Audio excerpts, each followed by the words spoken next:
नाही, तो फक्त तुमच्या अपेक्षेपेक्षा जास्त मिळालेला आहे, पण माझ्या अपेक्षेपेक्षा खरंच कमी मिळालेला आहे. मला पाचोरा आणि भडगाव मतदारसंघातल्या तमाम जनतेवर प्रचंड असा आत्मविश्वास आहे की या पाचोरा शहराने गेल्या 25 वर्षात असे अनेक आले, पण त्यांनी या सगळ्यांचा दबाव झुगारत, यांचे सगळ्यांचे आमिष झुगारत शिवसेना आणि शिवसेनेच्या परिवारावर प्रचंड असं प्रेम केलं आहे आणि त्याचं द्योतक आपल्याला आज पाहायला मिळालं. मला असं वाटतं की 2001 पासूनचं आत्ता 2025 पर्यंत या शहरामध्ये कधीही मला मताधिक्य कमी राहिलेलं नाही. आज तर इतिहास झाला की आज या पाचोरा आणि भडगाव शहरातल्या जनतेने मी स्वतः आजपर्यंत माझं स्वतःचं रेकॉर्ड ब्रेक करत आलो. मी पहिल्यांदा या जनतेने मला विधानसभेला 28,000चं मताधिक्य दिलं. मीच माझं रेकॉर्ड तोडलं आणि 40,000चं मताधिक्य मला दिलं. या शहराने मला विधानसभेला 10,000चं मताधिक्य दिलं. पण आज माझ्या पत्नीला मानावं लागेल, माझं रेकॉर्ड तिने ब्रेक केलं आणि पाचोरा शहरामध्ये मला 10,000चं मताधिक्य मिळालं होतं. तिने 12,000 मत घेऊन या ठिकाणी विजय प्राप्त केला. हा खरा म्हणजे एक इतिहास या ठिकाणी झालेला आहे. त्याच्यामुळे पाचोरा आणि भडगाव शहरातल्या तमाम जनतेचे मी मनापासून आभार मानत असताना माझा हा पाचोरा आणि भडगाव शहरातल्या जनतेला आजचा हा विजय त्यांना समर्पित करतो. आप्पा, खरं तर आपल्याला चारही बाजूने त्या ठिकाणी भाजपने घेरण्याचा प्रयत्न केला होता, मात्र निराशाजनक त्या ठिकाणी त्यांना यश मिळालेलं आहे. मला आत्मविश्वास होता. मला नेत्यांशी कोणाशीच काही घेणं देणं नाही. जर का माझ्या मतदारसंघातली जनता माझ्या पाठीशी इतकी खंबीरपणे कायमस्वरूपी उभी असेल तर कितीही नेते येऊन गेले तर त्यांना मी डगमगत नाही. आणि त्याच पद्धतीचं दाखवून देण्याचं काम माझ्या जनतेने केलं. मला इतका मोठा प्रचंड प्रमाणात यश दिलं, परंतु दुर्दैवाने भडगाव शहरात 4 जागा गेल्या आणि पाचोरा शहरात माझ्या 6 जागा गेल्या. त्या 100% अनपेक्षित गेल्या. एक जागा तर 19 मतांनी गेली, एक काहीतरी 40-45 मतांनी गेली.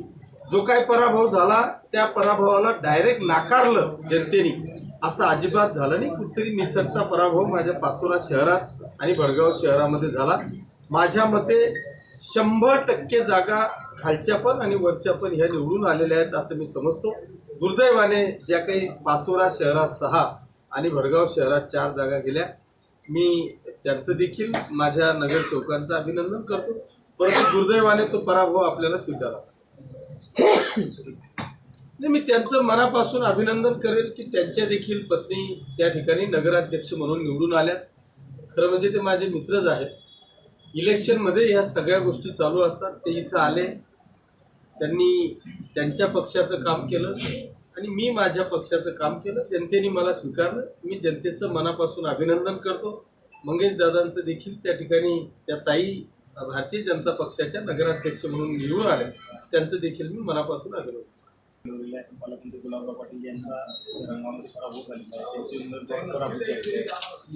मी नेमकं आज सकाळपासून तुम्ही बघत आहात की मी माझ्या पाचोरा आणि भडगावच्या 2 नगरपालिका असल्यामुळे सकाळपासून मी इथून हललेलो नाही 10 वाजेपासून.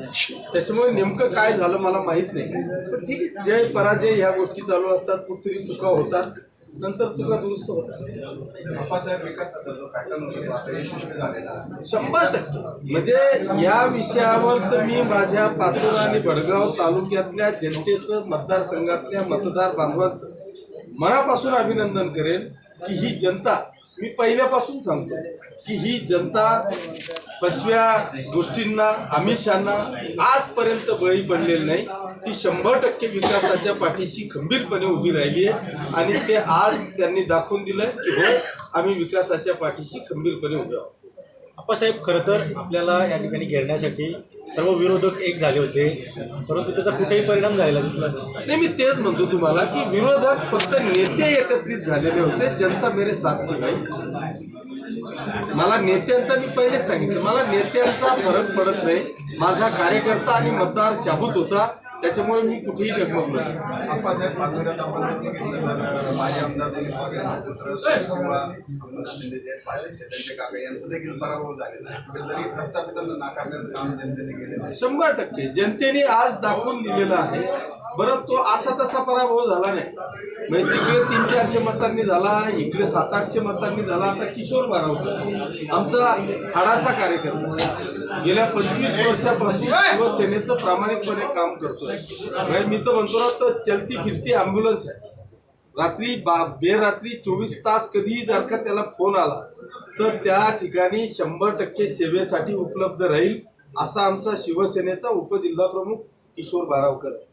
सगळेच उमेदवार तुम्ही बघून घ्या. जर त्यांना बाहेर मार्केटमध्ये फिरायला काढलं तर कोणीच म्हणणार नाही तो पुढारी.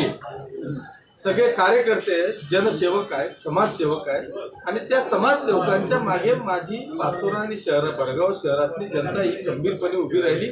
मला नेते पुढाऱ्यांची काही घेणदेण नाही. माझ्या कार्यकर्त्यांच्या पाठीशी माझी जनता सक्षमपणे उभी राहिली, याचा मला सार्थ आहे. आपण निवडणुकीच्या भाजपवर मोठ्या प्रमाणात टीका केली होती. राज्यातली पहिली घोषणा आपण केली होती की स्वतंत्र लढेल. तरी आता स्थानिक भाजप पदाधिकाऱ्यांचा राग कमी झाला आहे का आपला? नाही, हे पहा, एक लक्षात ठेवा, मला काही वेळ लागलेला नव्हता.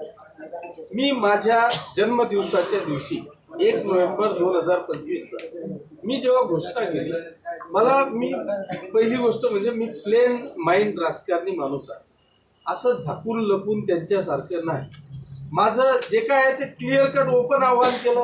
सगळे एकत्रित आले, सगळ्यांनी मला घेरण्याचा प्रयत्न केला. मी तडजोड करू शकलो असतो, जाऊ द्या बाबा तुम्ही भडगाव घेऊन टाका, मला पाचोरा देऊन टाका, पण मला असं राजकारण जमत नाही.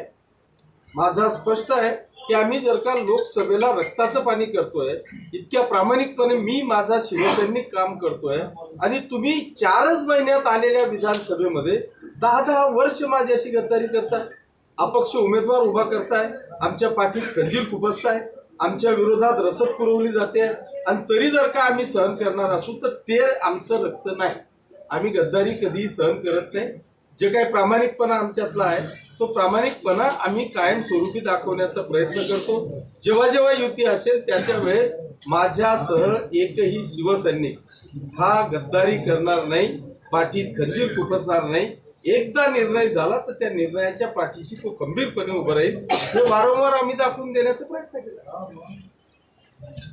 म्हणजे मी याच्यासाठीच पाचोरा आणि भडगाव शहरातल्या जनतेचे मनापासून आभार मानले की आज जर का पाचोरा आणि भडगाव शहराचा विकास करायचा असेल, त्याला जर का विकासाचं पॅटर्न म्हणून आपल्याला महाराष्ट्रात दाखवायचं असेल तर त्याच्यासाठी सत्तेशिवाय शांतता नाही. इथं 2 नगरपालिकांमध्ये आज नगराध्यक्ष आले, मी आमदार आहे आणि उपमुख्यमंत्री आणि आमचे मुख्य नेते आदरणीय शिंदे साहेब या नगराचे महाराष्ट्रातले नगर विकास मंत्री आहेत. त्याच्यामुळे 100% विकास हा पाचोरा आणि भडगाव शहराचा होणार. त्याच्यामुळे माझी जनता ही 100% हुशार आहे आणि त्या जनतेने विकासाला मत दिलं, विकासाच्या पाठीशी खंबीरपणे उभी राहिली आणि त्याचं द्योतक आज या ठिकाणी दिसतंय. मी आपल्याला खात्री देतो की भडगाव शहर हे शहर की ग्रामीण हे ओळखलं जात नव्हतं. मी त्याला कुठेतरी शहराचं रूप देण्याचा प्रयत्न केला. आता 100% भडगाव शहर हे शहर म्हणून ओळखलं जाईल. पाचोरा शहरामध्ये ज्या मूलभूत गरजा आहेत त्या कंप्लीट करण्याचा प्रयत्न केला. एक विषय फक्त पाण्याचा बाकी आहे, त्याला मी 1-2 वर्षामध्ये 24 तास पाणी मला कसं देता येईल हा प्रयत्न माझा असणार आहे. आणि ज्या उर्वरित ज्या सर्वांगीण विकासाच्या गोष्टी आहेत त्या विकासाकडे माझं लक्ष असतं. धन्यवाद. ओके, धन्यवाद.